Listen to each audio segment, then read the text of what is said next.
Everywhere you look right now, someone's sipping on a pastel-coloured electrolyte drink, thinking it's their secret to eternal youth. We've got skin patches, chews, powders, coconut water in disguise. We've well and truly hit this peak in electrolyte trend that's happening at the moment. Social media would have you believe that plain water is just dangerous for you. And unless you're adding a sachet of something coloured and salty to everything that you drink, you're missing out on some sort of hydration edge. And look, I get it. The electrolyte science sounds sexy and sciencey. The marketing is so slick, especially the stuff that I see targeted to women. It's sexy, it's sparkly, and it's selling hard at the moment. But just because something says it's an electrolyte drink doesn't mean that it's doing what you think it's doing. Recently, I was interviewed for the Australian Financial Review on exactly this, the rise of electrolyte drinks in the general population, where people think that they are missing a competitive edge by not doing it. So today, I wanted to expand on that and cut through some of the hype and get into the actual science behind when, why, and how to use electrolyte drinks properly from an endurance athlete perspective. Not as someone sipping their hydration beverage on the way to Pilates on the weekend. We're going to unpack some of the details around how unique your hydration needs are, the dangers of overhydrating with water, when electrolytes really matter for us, and some practical tips on how to pick a product that is more right for you. Let's do it. Welcome to the Triathlon Nutrition Academy podcast, the secret weapon in your ears for triathletes who want to get fitter, faster, stronger, and healthier with evidence-based nutrition. Electrolyte drinks are everywhere right now. We've got powders, pills, tablets, capsules, chews, even skin patches, promising to deliver magic minerals straight through your arm. We have hit this peak electrolyte trend, and social media would have you believe if you're not sipping on these things daily with some fancy packaging on your walk to the coffee shop, then you're missing out on some sort of wellness miracle that we all need. I was recently asked to contribute to an article in the Australian Financial Review all about this trend, the rise of electrolyte drinks in the general population. And I'll tell you what I told the journalist, that unless you're training for long periods of time, potentially in the heat and humidity and sweating bucket loads, you are probably just making expensive pee. Electrolytes are marketed to help you rehydrate faster, boost your energy, especially for women, in pretty pastel-coloured bottles and sachets that look like candy, that make you feel like you're doing a good thing for your health if you're consuming them. But I want to clear something up. Just because it's labelled as an electrolyte drink doesn't mean it's necessary for you or even useful. But for us as triathletes, we do need to understand electrolytes more deeply because we're training for a long period of time. But it's not something we want to be sipping on between Pilates and a brunch date. It's because we're training hard, training long, and generally in conditions where our sweat loss actually matters. The most important electrolyte that we lose in sweat is sodium. We do lose a little bit of potassium, magnesium, and calcium, but sodium really is the big dog. It's the main one we need to concentrate on. We only lose small amounts of those other electrolytes in our sweat. Sodium is the one that you want to pay attention to, but your sodium loss in your sweat varies widely between individuals. And that's why your electrolyte needs become important for you. More on that later. But for now, I just want to call out that marketing BS because as athletes, we need to make better, smarter decisions based on actual science and things that are going to enhance our performance, not the latest TikTok trend or what the lady in the health food shop told you that you need for your health. So let's get a little bit nerdy. Your individual electrolyte needs are unique to you because your sweat rate and your sweat concentration of electrolytes is unique to you. You're not going to sweat the same amount as your training buddy next to you, as well as your sweat sodium concentration is not going to be the same as the person next to you or even somebody with the exact same sweat rate as you. Sweat rate and sodium concentration can vary so largely between athletes that I've seen triathletes lose as little as 200 milligrams of sodium per litre of sweat, all the way up to over 2,000 milligrams per litre. Now, that is a tenfold difference. And that is why generic advice pulled off the internet with no background is not going to cut it in this space. Your sweat rate is influenced by lots of factors. To name a few, we've got your genetics, your training status, your fitness levels, your body size, and a big one obviously is the environment. How hot or humid is it versus cold and not so humid? Now, if you're training outside in the heat at 35 degrees Celsius, which is 95 Fahrenheit, versus you're indoors on the trainer, it's freezing, it's the middle of winter, your hydration needs are going to be very different. You're the same athlete, but you have a completely different sweat profile.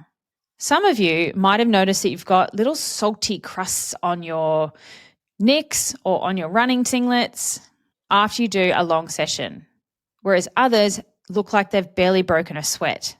You might do a wind trainer session as a group, and some athletes just have a massive puddle below their bikes, whereas others don't even have any drips. Most athletes, I would suggest, don't actually know what they're losing. Inside the Triathlon Nutrition Academy program, I teach my athletes how to actually calculate their sweat rate to understand what's going on for them, as well as some ways to measure your sweat sodium concentration. And then, importantly, what do you do with that data? How do you then apply those numbers practically to what goes on during your training and during your racing? That is the most important step that, again, athletes often have no idea how to do. Importantly, it's not one single test and set and forget, and that is your number forever. It is something that you'll need to continue doing over time and over the long term so that you can understand what is your personal story. And that is why I love to educate triathletes on how to do this for themselves so that you have the longevity in making these changes as things change for you. One of my TNA athletes, Chris, let's just call him the human sprinkler. He was having major issues with training and racing and DNFing all over the place, and he just had no idea how to figure it out. He thought it was a fueling problem. He knew he was a heavy sweater, hence the human sprinkler, but he had no idea about how much exactly and then how to then compensate for the human sprinkler vibes. But what I showed him was how to do his own testing so that he could understand what was going on for him, figured out he was a very salty margarita, and then we worked on how to fix the issues that were going on, how to train his gut to absorb what he needed to, how to dial in the right products for him to meet his needs. And now I'm stoked to say that he doesn't have any issues anymore. And the lesson is sweat is more than just water. Your needs are unique to you, so you really need to upskill yourself in this and test yourself to understand what is going on. I cannot tell you what to do. You need to understand your unique needs. Before diving into some practical stuff, I do want to highlight one of the key things that not a lot of triathletes are aware of, and that's hyponatremia. Hyponatremia happens when your body's sodium levels drop too low. And in endurance sport like triathlon, it usually comes from over drinking or drinking too much, plus or minus, without replacing the sodium that you're losing in sweat. Can be twofold. It sounds harmless because you're just trying to stay hydrated, right? And maybe you're walking through aid stations more. Maybe you're doing a slower race or a slower run than you thought that you were going to do, and you're still just drinking as per your plan. But in long races, particularly full distance, things like an Ironman, I've seen athletes completely fall apart because of this, and it's actually life-threatening. You might start feeling a bit off, nauseous, bloated, even a little bit foggy, and you think, oh man, maybe I'm dehydrated. And so you drink more, but that just makes it worse. In extreme cases, it can lead to confusion, vomiting, seizures, collapse. And yes, people have ended up in the medical tent and in hospital because of hyponatremia. So it's no longer just a performance issue. It's a really important health one that we need to get our head around. And that is why sometimes the idea that we drink to thirst doesn't hold up.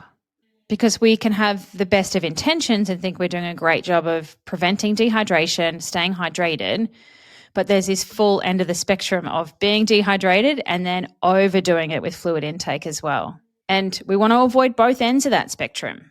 We need to find that sweet spot, which is unique to you as an individual. So how do you know when to use electrolytes? It is easy to get swept up in this hype, fancy sachets, promises of better hydration, faster recovery, and all these crazy people on Instagram telling us that water's not hydrating you, particularly if you have a whole food diet, you're not getting enough electrolytes from your food.